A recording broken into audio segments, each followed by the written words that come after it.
Hey, what is up guys, this is Cobb and welcome to the stupidest Mechabellum video you're probably ever gonna see. This video is pretty much, in fact this entire battle pretty much, as you can see me formatting my 5 crawler unit start right now, it's just more like a compilation of just stupid strategies all rolled into one just ridiculous game. So while I wouldn't recommend you actually try most of this stuff, at least it'll be entertaining for you all, you know what I'm saying? So I spammed so many crawlers here just because he's starting off with steel balls and level 3 marksman. So I'm just thinking, yeah, I'm just going to swarm the hell out of this guy. And hope to God that he's not going to pick up a couple of acolytes, you know, with his starting build. Which he doesn't, which he should have just done, and then this build wouldn't have worked right here at the start. But now these crawlers get a free round 1 win, and I'm thinking, alright boys, it's time for the ultimate crawler spam video, dude. That's what I'm thinking at the start of this. You might also notice, by the way, that I'm specialized into Giant Specialist, which means that obviously I unlocked Overlords on turn 1, because why not? Look at that, we actually get subsidized crawler, dude. So we can upgrade all these crawlers for free now as well. Like, oh my god, dude, that was so lucky too. Like none of this that's happened so far should have worked.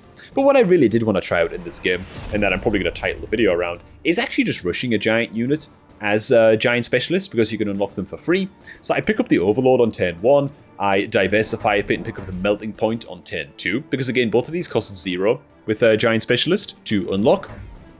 So I'm thinking to myself, okay, I'm going to be rushing one of these next turn. Now you might also notice that we've gone really balls to the wall with these crawlers, man. I've actually checked into Replicate immediately right off the bat and even bought a couple more crawlers.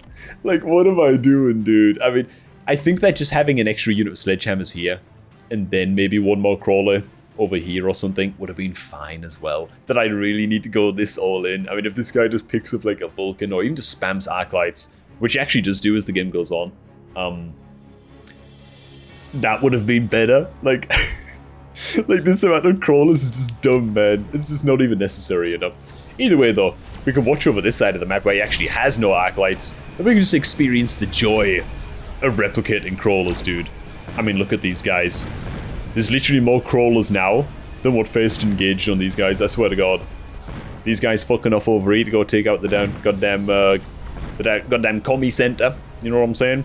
And yeah, the swarm is real. Look at these little troopers, man. They're having a great time. They're absolutely loving life. Cute little crawlers, man.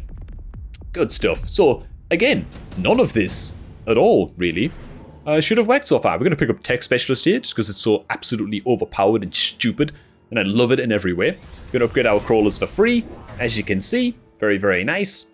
And now we do something even more idiotic. In fact, it's not even that idiotic. I go ahead and I slam the Melting Point on goddamn round 3. Why do I do that? I'm thinking, okay, maybe he's going to invest and kind of rush a Vulcan, right? So the Melting Point can just one-shot the Vulcan and instantly get to level 2. Or he's going to spam more Arclights, right? Because he's already kind of teched into those. He's already got a bunch of them getting XP and stuff. Either which way, the Melting Point should do, like, okay. The only way this could have been really bad, and I'm kind of surprised that he didn't do this, was just build, like, a unit of Wasps. That would have, like, annihilated me as well.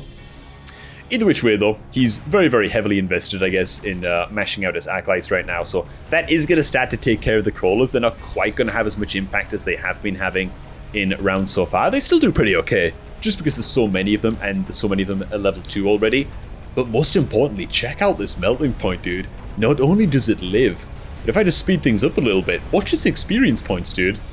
Like, it actually is able to snipe a couple of these goddamn Arclights, and it gets like so much XP, dude, that it actually hits level 2 immediately. So like this dumbass risk pays off as well. And I'm thinking, oh man, I've already made a Melting Point video where we unlocked what I would consider a raid boss Melting Point. I'm thinking, is this the raid boss 2.0? You know what I'm saying? That first Melting Point that we got, it wasn't nothing compared to what this thing could become. You know, if I just keep it safe and keep it leveling, so I get some extra range here, man, because he's got a lot of snipers, and I'm thinking, okay, if I can start to burn those guys down before they start getting into my range. Same with the Arclights too. He's actually checked into Elite Marksman now as well. So the extra range is going to help with all of that. So that's what I'm thinking. So we slammed the second one here, dude. And at this point, he kind of can't react with Vulcans anymore to the crawlers. He's let things get a little bit too much out of control. And so these melting points are just going to start to have an amazing time. We actually killed the sniper here right in the middle. With this guy, we're still getting value out of Replicate. Because again, he let these crawlers get so far out of hand at the beginning, right? And yeah, things are just going good, man. Yeah, I mean, he's got level 2 steel balls, but these goddamn melting points are still putting up an incredible fight. They're able to beam down most of his crap before he even gets into range.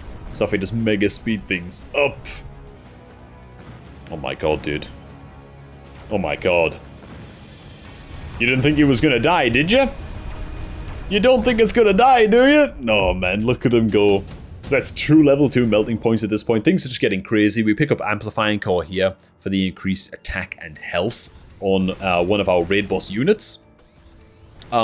Because, I mean, obviously we do that. So we're going to be leveling up this guy. We're going to drop another melting point at this time.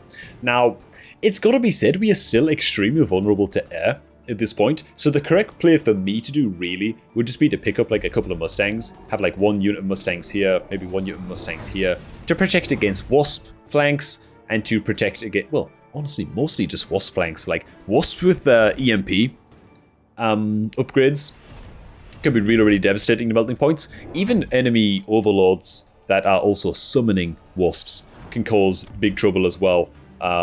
For melting points too, you know, if they're able to actually get in range and land a couple of clicks. So yeah, I pick up a unit of wasps of my own over here. And it just so happens that the son of a gun places a completely random barrier here that ends up totally countering these wasp units. So that feels a little bit bad. It feels like this is one of the first actual smart plays that I made in the whole game so far. And it was just like randomly counted. So that feels a little bit bad. And yeah, at this point, he just has too many acolytes, too many levels on his acolytes, and he's just annihilating my crawlers to the point where my poor raid boss melting points just aren't getting the space that they had anymore, right? The steel balls are connecting on them too quickly, and the crawlers have just fallen off, right? They're just not quite doing it anymore, you know? So at that point, yeah, we gotta invest in the multi-target tech for these melting points. So I think I pick up Smokescreen here. I kind of would have liked to see myself go Parasitic Ammo instead. I think the Parasitic Ammo could have actually just been really, really good. Just to be generating more crawlers, which then also would have the replicate effect. But for whatever reason, I don't go for that. Maybe I want to save a little bit of supply. Just for the copious amount of upgrades that we're still going to need on these guys. Like it's 450 to pick up energy diffraction, and I want to pick up another melting point as well. And I've got some guys to upgrade, you know. Either which way though, there is the good old energy diffraction. And I think I pick up another melting point this round as well. Because obviously we do. There he is, man. Beautiful. Awesome. And I mean, this is where just the absolute ridiculousness starts to become apparent, right? These guys are now completely out of control. I mean, he just gave us way too much leeway in the early game. This melting point is almost going to be level 3. This one as well is also level 2.5. This guy is fresh, so he's not going to be quite as strong, but either way now that we can hit like multiple targets at once with these guys. God damn chat window popping up, man. Get off my screen. They're going to have much, much more success. This poor guy over here is going to get annihilated by a bunch of steel balls, but this guy's like his big cousin, you know? This guy's like his big brother, man. He doesn't give a shit. He's just vaporizing everything that gets near, dude. And that is now about to become the raid boss, man. Because you know what? Next round, these guys are already upgraded so much. I think I pick up Senior Defense Specialist here just for more health to make them even bigger raid bosses, you know? And that also will synergize too with energy absorption, which we pick up right there. Boom. Easy game, dude. Increases health by another 60% and gives them damage leech. So they're constantly self-healing too. Just ridiculous. I mean, this guy has 307,000 hit points. Not to mention absolutely stupendous damage. This guy over here is the same thing as well. But I want to be focusing on this guy, man. Because he's also got the amplifying core, right? So this guy is the raid boss. This guy's the one to watch, man. Alright, man. Let's do this, dude. This poor guy's down to 148 health at this point. This is it. This is his final chance, man.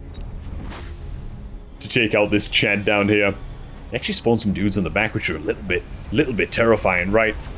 But check this out, man. This guy is now so OP, he doesn't give a shit. Look at him. He's a goddamn one-man army, man. He's just beaming everything. Basically taking no damage. Now check this out. His crawlers actually kill off our command center just now. Is he gonna die? Can he even die, dude? He's got steel balls hitting him. He's about to have these guys connecting on him. This guy's doing the same thing over here, by the way. Oh! Oh my god. Goddamn melting point rush. We got a bunch of clowns down here that are just gonna come in and die. Melting point rush, dude. Turn 3. Ridiculous. Terrible strategy. 9 times out of 10, this is not gonna work. Obviously, it can work depending on what kind of composition you're facing, but yeah, just don't try this. If you're gonna rush a raid boss giant unit on round 3 with giant specialist, you're probably much better off just making it a Vulcan, okay? A lot less risky. You're probably much better off making it a goddamn Overlord. That's probably one of the better ones to rush on round 3. And getting it some early levels becomes unkillable, you know, if you pick up the right techs. So yeah, don't try this shit. But man, it was a fun ass game to play. So I hope you guys enjoyed, man. Make sure you like the video, subscribe, all of that good stuff. And I should catch all of you guys just a tad bit later.